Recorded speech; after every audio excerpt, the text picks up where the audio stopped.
अस्सलाम वालेकुम।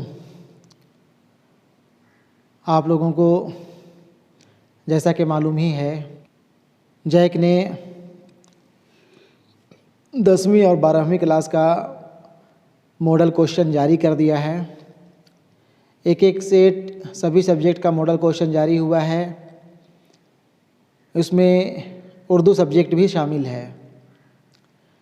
आज मैं 12वीं क्लास के स्टूडेंट्स के लिए सब्जेक्टिव मॉडल क्वेश्चन का आंसर शीट के ऊपर चर्चा करना चाह रहा हूँ। ऑब्जेक्टिव क्वेश्चन के ऊपर एक एक क्वेश्चन के ऊपर मैं पहले ही बातचीत कर चुका हूँ। आज मैं सब्जेक्टिव क्वेश्चंस जो 40 नंबर का होना है उसका आंसर बतला देता हूँ। ठीक है, सवाल देखें आप लोग। आप लोगों का एग्ज़ाम सब्जेक्टिव क्वेश्चंस का जो होगा वो 1.5 घंटे का होगा और इसके लिए भी ऑब्जेक्टिव क्वेश्चन की ही तरह 40 मार्क्स होंगे। ज़रूरी हिदायत यहाँ पे है। सवालात को 3 हिस्सों में तकसीम किया गया है।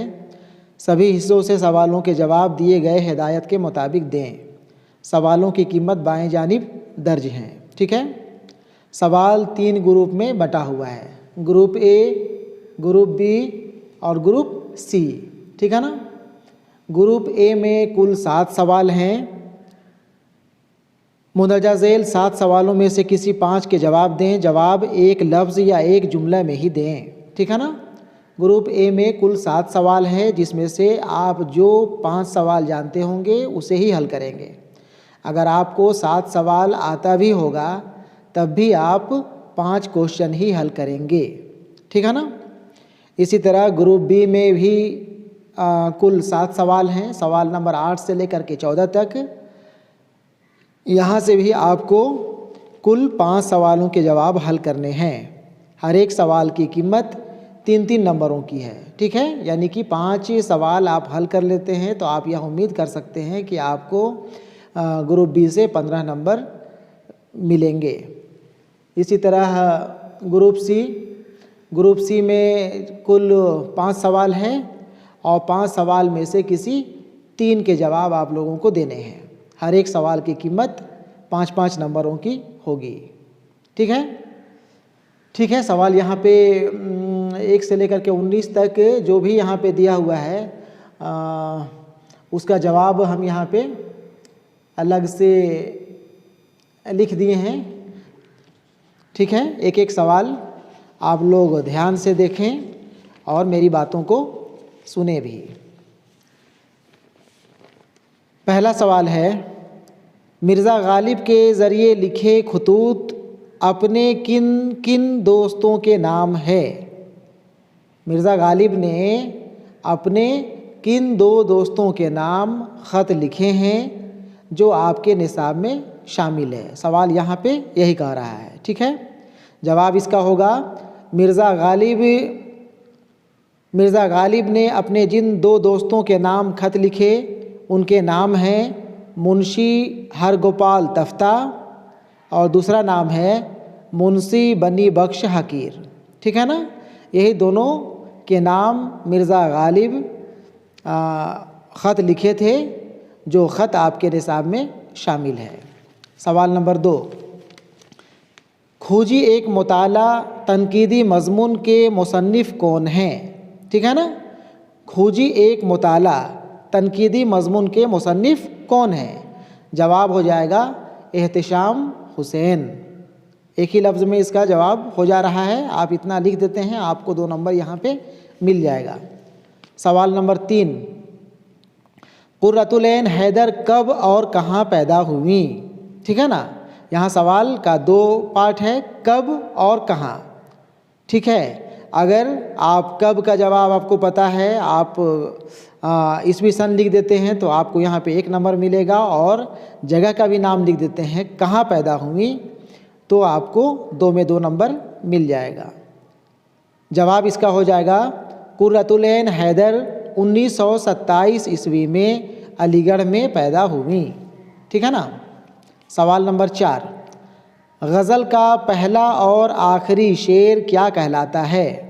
ठीक है, जवाब इसका हो जाएगा गज़ल का पहला शेर मतला, जबकि आखिरी शेर मक्ता कहलाता है। ठीक है ना, गज़ल का पहला शेर मतला कहलाता है और आखिरी शेर मक्ता कहलाता है, जिसमें शायर अपना तखल्लुस बयान करता है। ठीक है, सवाल नंबर 5, आपके निसाब में शामिल इकबाल की नज़्म का उन्वान क्या है? आपके निसाब में यानी कि गुलिस्तान अदब में शामिल इकबाल की कौन सी नज़्म है जो आप लोगों को पढ़नी है? जवाब इसका हो जाएगा रूहे अर्ज़ी आदम का इस्तकबाल करती है। ठीक है ना, सिर्फ नज़्म का उन्वान लिखना है। जवाब है रूहे अर्ज़ी आदम का इस्तकबाल करती है। सवाल नंबर 6, तवील नज़्म वक्त का तराना के शायर कौन है? ठीक है ना, तवील नज़्म लंबी नज़्म का उन्वान है वक्त का तराना, इसके शायर कौन है? जवाब होगा अली सरदार जाफ़री। ठीक है ना। सवाल नंबर 7, बुनियादी तौर पर ड्रामे के 2 हिस्से कौन कौन हैं? बुनियादी तौर पर ड्रामे के 2 हिस्से कौन कौन हैं? जवाब हो जाएगा पहला हिस्सा है ट्रेजरी, जिसे हम लोग अलमिया भी कहते हैं, और दूसरा हिस्सा है कॉमेडी, जिसे तरबिया के नाम से भी हम लोग जानते हैं। ठीक है ना, तो बुनियादी तौर पर ड्रामे के 2 हिस्से ट्रेजरी यानी अलमिया और कॉमेडी यानी तरबिया हैं। ठीक है, ये 7 सवालों में से किसी 5 सवाल के ही आप लोगों को जवाब देने हैं, लेकिन हम यहाँ पे 7 सवाल का जवाब लिख दिए हैं। ठीक है, जो भी आप लोगों को बेहतर लगे, आसान लगे, आप 5 सवाल कर सकते हैं। यहाँ तो आप तैयारी सभी सवालों का कर लें। ठीक है, इम्तहान में सिर्फ आप ग्रुप ए से 5 सवाल ही लिखेंगे।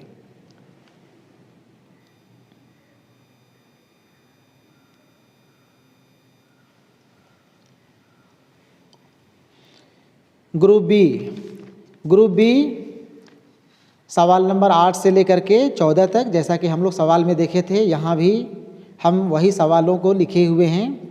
हम यहाँ सवाल भी पढ़ रहे हैं और उसका जवाब भी बता देते हैं। ठीक है, खूजी को मगरूर साबित करने के लिए क्या दलीलें पेश की गई हैं? सवाल यह खूजी एक मुताला से है। ठीक है ना, खूजी को मगरूर साबित करने के लिए क्या दलीलें पेश की गई हैं? जवाब इसका होगा खूजी को मगरूर साबित करने के लिए दलीलें दी गई है कि वो अपना नाम कम से कम मुफ्ती ख्वाजा बदी साहब अलैहिर्रहमा वल गुफरान बताता है। हार जाने के बाद भी हार मानने के लिए कभी तैयार नहीं होता। मार खाने के बाद कहता फिरता है कि ना हुई करौली वरना धुआं उस पार होता।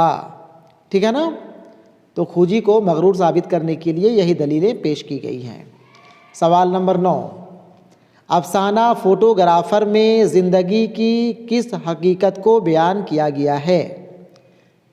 जवाब होगा अफसाना फोटोग्राफर में ज़िंदगी की उस हकीकत को बयान किया गया है कि ज़िंदगी फ़ना है, यहाँ की हर चीज़ ख़त्म हो जाने वाली है।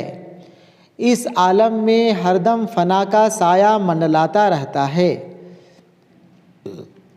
अगरचे हर इंसान इस बात से वाकिफ़ होता है कि मौत बरहक है, लेकिन इसके बावजूद ज़िंदगी की छोटी छोटी मुसर्रतों को हासिल कर लेना चाहता है। ठीक है, सवाल नंबर 10 देखें। सवाल नंबर 10 है, जंग आज़ादी की तारीख़ में जलियांवाला बाग की क्या अहमियत है? जवाब होगा जंग आज़ादी की तारीख़ में जलियांवाला बाग की अहमियत काफ़ी ज़्यादा है। जंग आज़ादी में शरीक मुजाहिद जब जलियांवाला बाग में जलसे कर रहे थे तो जनरल डायर के हुक्म से हज़ारों गोलियां उन पर चलाई गई थी। इससे सैकड़ों अफराद मौत के मुंह में चले गए। इसके बाद जंग आज़ादी की आग के शोले और भड़क गए थे। ठीक है ना। यह सबक रोशनाई से है। रोशनाई आप लोग पढ़े होंगे या पढ़ेंगे तो इसका जवाब आप लोगों को मिल जाएगा। ठीक है, वैसे हम यहाँ पे बतला ही दिए हैं। सवाल नंबर 11, अल्ताफ़ हुसैन हाली की गज़ल का कोई शेर लिखें और उसकी तशरीह करें। ठीक है ना।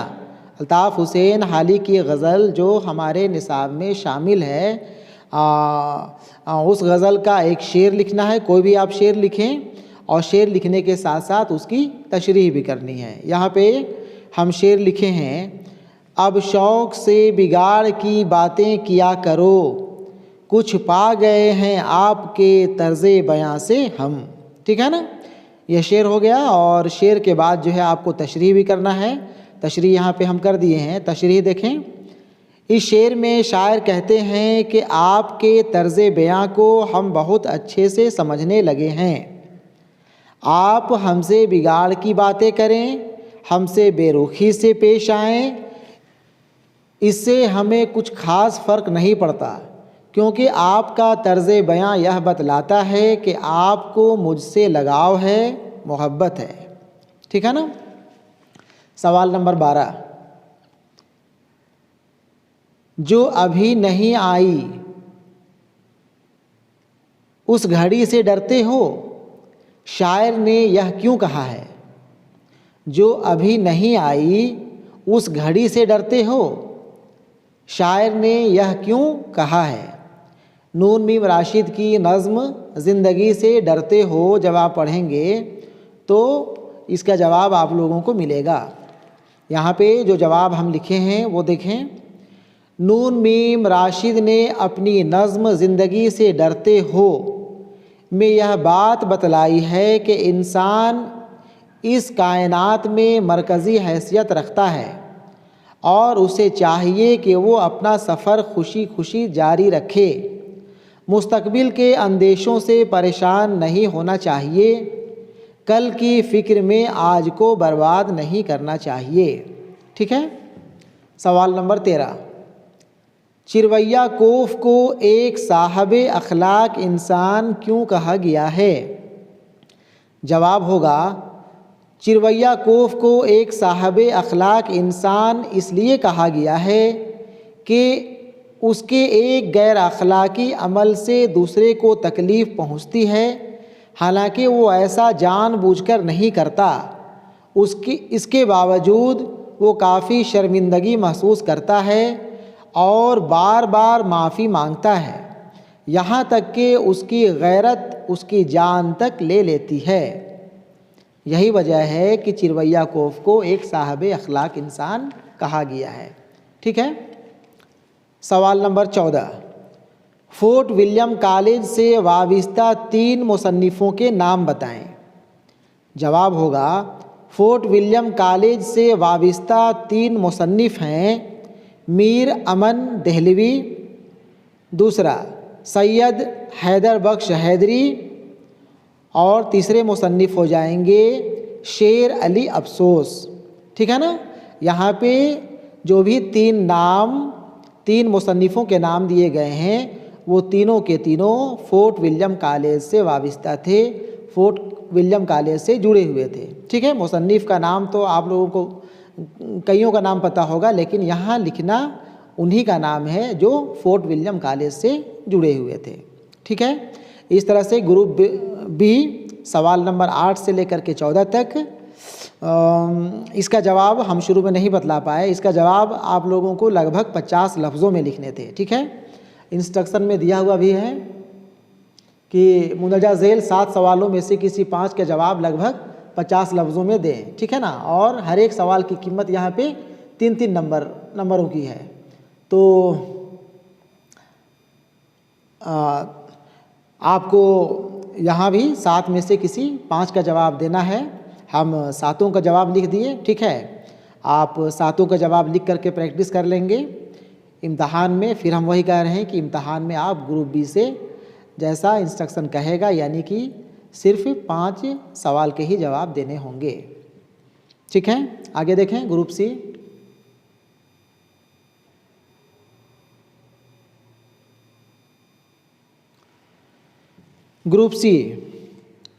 ग्रुप सी यहाँ देखें, यहाँ पे हम सवाल नहीं लिखे हैं। ठीक है, सवाल नहीं लिखे हैं, लेकिन ग्रुप सी का सवाल नंबर 15 आप लोग देखेंगे तो वहाँ पे सवाल है, ग्रुप सी का सवाल नंबर 15 है, उमराव जान अदा के किरदार पर मुख्तसर रोशनी डालिए। ठीक है ना, हम यहाँ डायरेक्ट उसका जवाब लिख दिए हैं, यहाँ पे सवाल हम नहीं लिखे हैं। ठीक है, आप जवाब देखें, उमराव जान अदा के किरदार पर मुख्तसर रोशनी। ठीक है, उमराव जान अदा नावल का अहम और मरकज़ी किरदार खुद उमराव जान अदा है, अदा ही है। वो एक तवाइफ है और पूरी कहानी उसके गिर्द घूमती है। वो एक शरीफ घराने से ताल्लुक़ रखती हैं, लेकिन वक्त और हालात उसे तवाइफ बनने पर मजबूर कर देता है। मिर्ज़ा रुस्वा ने उमराव जान की ज़हनी कशमकश को जिस अंदाज से पेश किया है, उसकी वजह से उसकी मज़लूमियत पूरी तरह हमारे सामने आ जाती है और हमें उससे एक तरह की हमदर्दी और अपनापन महसूस होने लगता है। हम उससे नफ़रत नहीं करते, बल्कि उसकी बेचारगी और मज़लूमियत पर ठंडी आहें ज़रूर लेकर रह जाते हैं। उमराव जान अदा का किरदार उर्दू अदब का बेमिसाल किरदार है और कोई भी किरदार उर्दू नावलों में ऐसा नहीं है जो उसके मुकाबिल खड़ा किया जा सके। ठीक है ना, उमराव जान अदा का किरदार एक शाहकार किरदार है, हमेशा याद रखा जाने वाला किरदार है। ठीक है ना।